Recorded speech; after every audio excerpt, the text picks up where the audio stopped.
When Elizabeth Tova Bailey was 34 years old, she was traveling in Europe when she came down with a sudden and severe illness. Her life was suddenly transformed from one of adventurous motion all over the world to one of almost complete stillness, confined to a bed in a small room. One day, to her complete bewilderment, a good friend came to visit her, bearing an unusual gift. She brought to Elizabeth's bedside a tiny woodland snail, nestled in a makeshift garden made of wild violets brought in from the surrounding yard. "I found a snail in the woods," she said. "I brought it back, and it's right here, beneath the violets." "You did? Why did you bring it in?" "I don't know. I thought you might enjoy it." "Is it alive?" She picked up the brown acorn-sized shell and looked at it. "I think it is." "Why," I wondered, "would I enjoy a snail?" wrote Elizabeth. "What on earth would I do with it? I couldn't get out of bed to return it to the woods. It was not of much interest, and if it was alive, the responsibility, especially for a snail, something so uncalled for, was overwhelming." My friend hugged me, said goodbye, and drove off. From the humble beginnings of that awkward gift exchange came a profound relationship that changed Elizabeth's life, and indeed the snail's life as well, until eventually Elizabeth was able to return it to its natural home. The book, The Sound of a Wild Snail Eating, is both a memoir of personal resilience and a loving study of a snail. In 2016, the book won the John Burroughs Medal for Distinction in Natural History. I believe it has a profoundly spiritual dimension as well, as we consider the intertwined nature of all existence and the wisdom and sustaining force of stillness, wherever and however it is found. From time to time, I've shared with you different ways of envisioning that spiritual source of strength some people call God. When I was beginning in the path toward ministry, one of the most helpful descriptions I heard was the non-anxious presence. I heard it first from a Unitarian Universalist minister, and it carried me through many a difficult passage in my seminary years. When I was offering spiritual care to people at Bridgepoint Hospital, drawing on the non-anxious presence was extremely helpful. It reduced the jitters I frequently felt in my new role as spiritual care provider. I thought of this when I read Elizabeth Tova Bailey's book, because clearly the snail became a non-anxious presence for her. It taught her a slower way of life. It changed the energy in the room, and it also allowed her to care for another, which of course contributed to her own healing.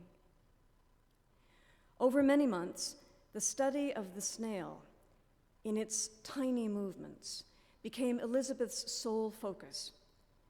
This still, small creature became her source of meaning and hope, and it carried her through a time of almost inconceivable challenge.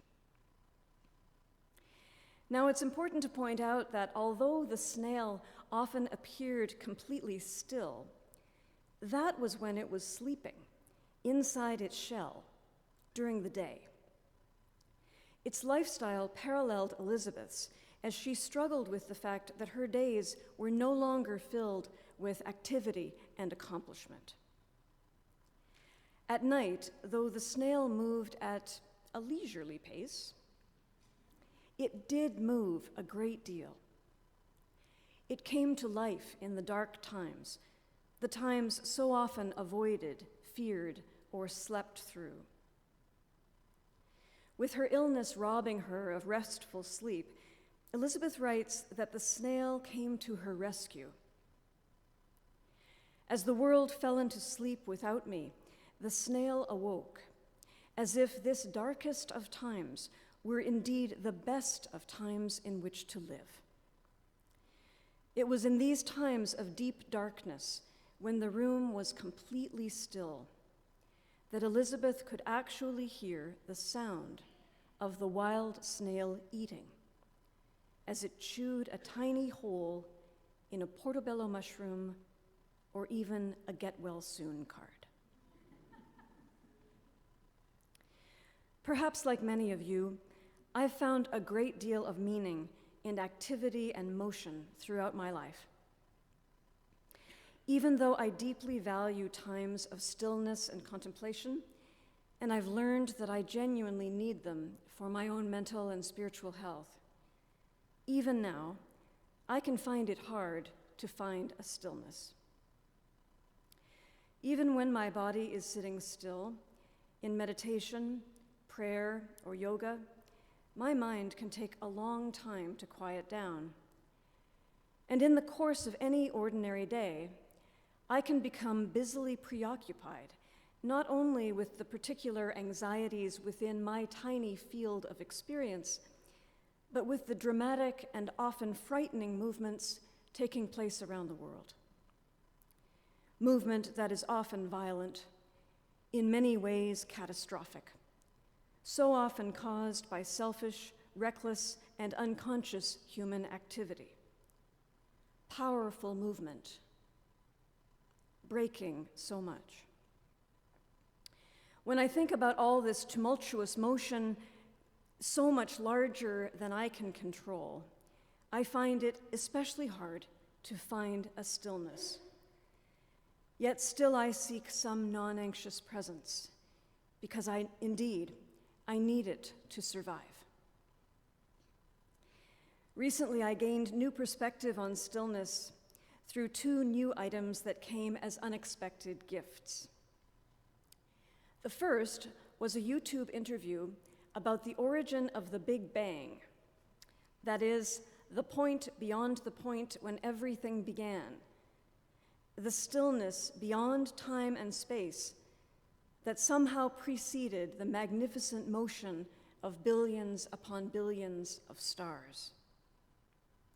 Tim Maudlin, a professor of philosophy at New York University, seemed calm, even bemused, as he reflected on nothing may have come before all things, or perhaps the nothing before everything was actually something else entirely. I know, it's crazy. It's hard to even wrap our heads around. In my online travels, as I tried to find that video again after seeing it the first time, I ran across several other interviews with Stephen Hawking and his colleague Thomas Hertog. They outlined Hawking's final theories, including the idea that we live not in a universe, but a multiverse. The possibility, though, that some cosmic stillness may have come before all the motion helped me feel oddly at peace. The second story was easier to find because it was passed along by email by our friend and fellow congregant Gerda Moray. From The Guardian, the story reported that scientists had found an ecosystem twice the size of the world's oceans below the Earth's surface.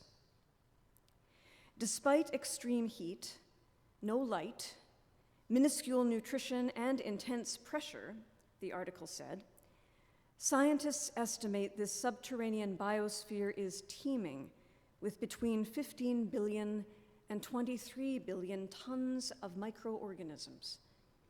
That is hundreds of times the combined weight of every human on the planet. The article concludes, the Earth is far more alive than previously thought. Is it alive? Elizabeth Tova Bailey asked when she saw the snail for the first time. I think so, said her friend. And so began a study of that still small thing, so much more alive than previously thought. Whether it's the still point at the origin of deep space, or the solid ground beneath our feet, the still mind releasing the busyness of thought, or the stillness of sleep that gives rise to dreams. So much stillness is more alive than previously thought. The songwriter Leonard Cohen developed his contemplative life through Judaism and also through Zen Buddhist practice.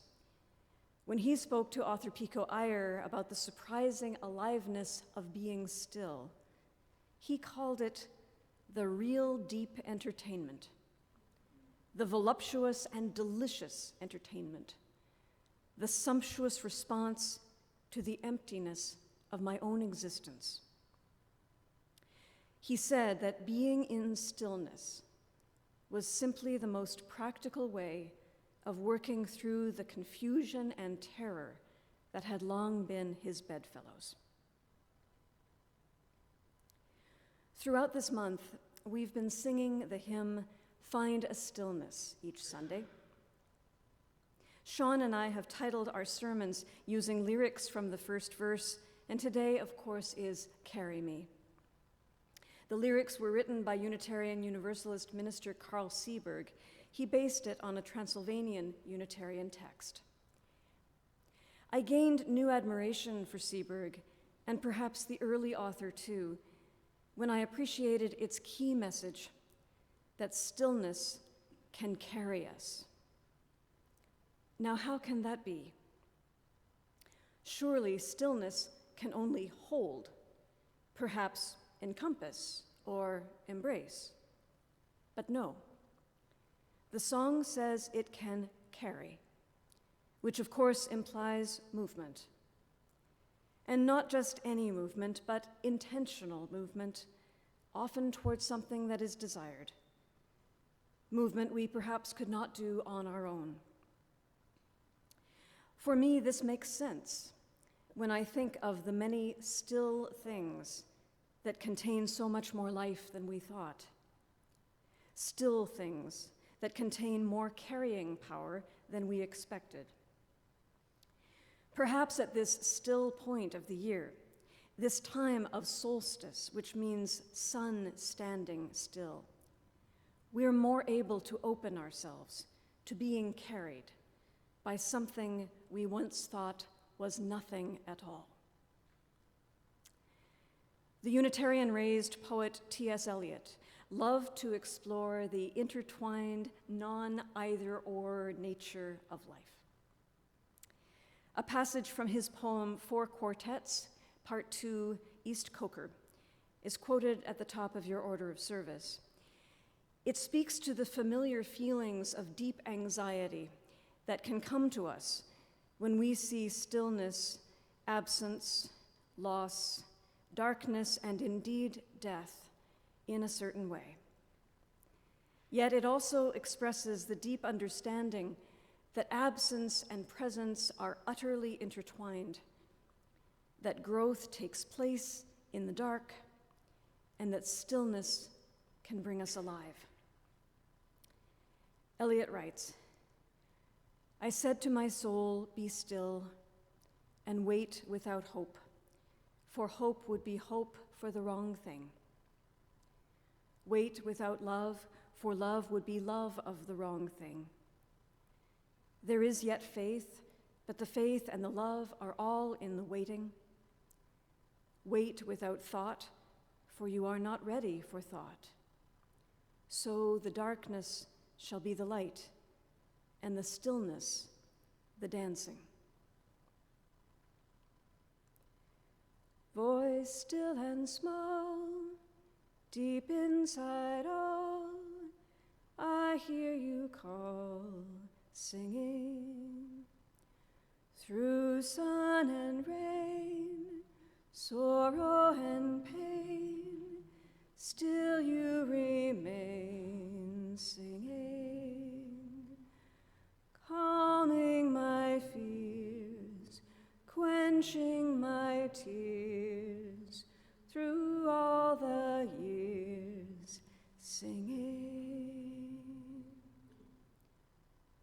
Another beautiful UU hymn by the contemporary composer John Corrado. There are so many ways to find a stillness, and so many reasons to do so.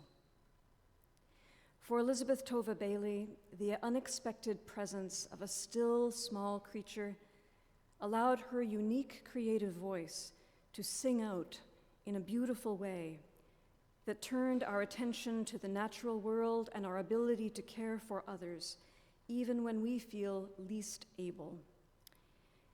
May we too, each in our own ways, find even in our most difficult times new ways to heal and to serve. May we seek out the sources of non-anxious presence that calm and sustain us when our own activity cannot. Enlivened by the stillness that we find, may we move toward others in loving care and connection, that we may create a world in which all are carried in peace, in justice, and in love.